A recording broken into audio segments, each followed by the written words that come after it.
Engineer 775 here. I'm wanting to talk to you about relays. This is a 30 amp automotive relay, and basically all a relay is a switch to control a switch, and you can use a low voltage circuit to control a higher voltage circuit, and that's what I'm doing here. I'm trying to protect this pump switch. You run into this a lot in pumping water with DC motors, and I'm using a 12 volt simple pump DC motor, and sometimes they really work hard in lifting water to say 200 foot ahead, and it does a tremendous amount of force, amount of work, and I've measured on each stroke 140, 150 pounds that this little motor is doing.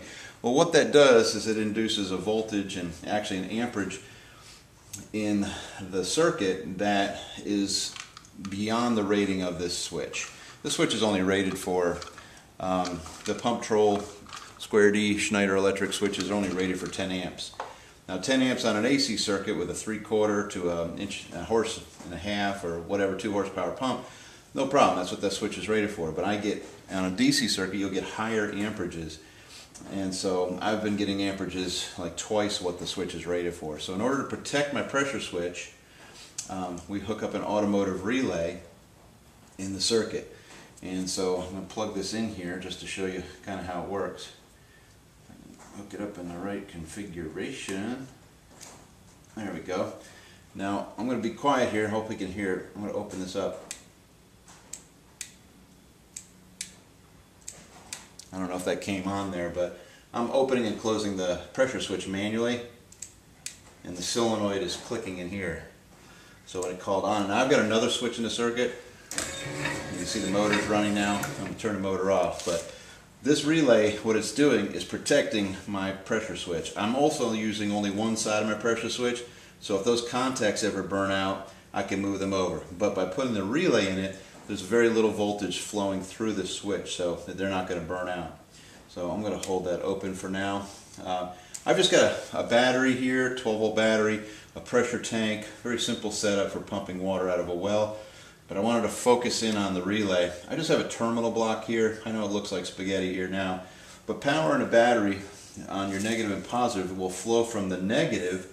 It's going to flow through this terminal block to one side of that magnetic coil, and when power actually hits that coil and is allowed to flow, there's a white and a black wire.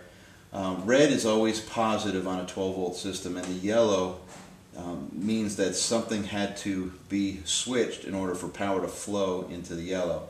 So I know this is confusing, hard to follow maybe, but from the negative it flows through terminal block, and it goes through the motor and back out, coming through the positive, goes through a automotive bladed fuse, through another switch where I can turn this on and off, and then back out through the yellow wire.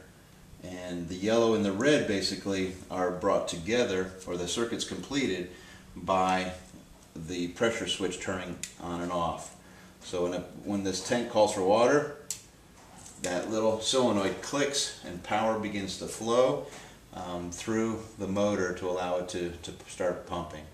And so I'll just turn the motor on just to alright, motor's on but nothing's pumping.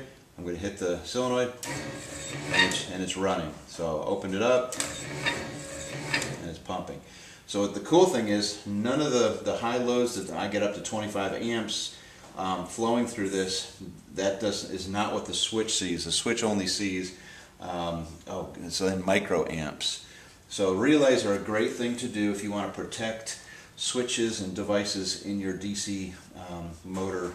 And DC motors. This is standard equipment, has been since the early 80s, and automotive switchgear is filled with relays, and it's allowed all switches to become smaller and not have to handle the higher amperage loads. What else? I guess that's about it. So if you're having problems with things not lasting electrically in your DC environment, it could be that you're running too much amperage. Again, pressure switches are only rated for 10 amps. This motor system pumping water as much as I'm pumping would fry this switch after a period of time. The switch would definitely fail. So in order to protect it, we put in a relay, which allows a lower voltage to control a higher voltage circuit. I think that's about it. So I have to kind of draw a schematic of this, but just been trying to work on this to make this a little more robust and last longer, and this should last a long time.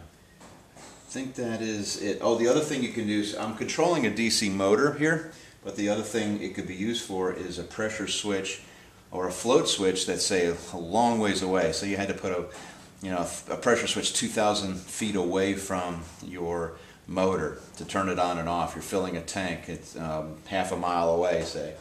And in order to send, it's much cheaper to get wire to send that low voltage signal down that wire than to try to send the full voltage of that motor up the wire and back the wire. It's just ridiculously expensive and doesn't make any sense. So a relay is a great way to work in conjunction with a float switch in a tank if you have to do it a long distance away. Alright, I think that's it. I'm going to run that. We've got a couple of switches, a couple of automatic switches in the circuit, a relay, automatic switch, pressure switch automatic, and a manual switch where I can override everything. So that's pretty much it. Thanks for watching, and I don't know if this is in the All About Wells series, but it could come in handy for you, because in a DC world it is to me the best way to pump water. So alright, Engineer 775 signing off.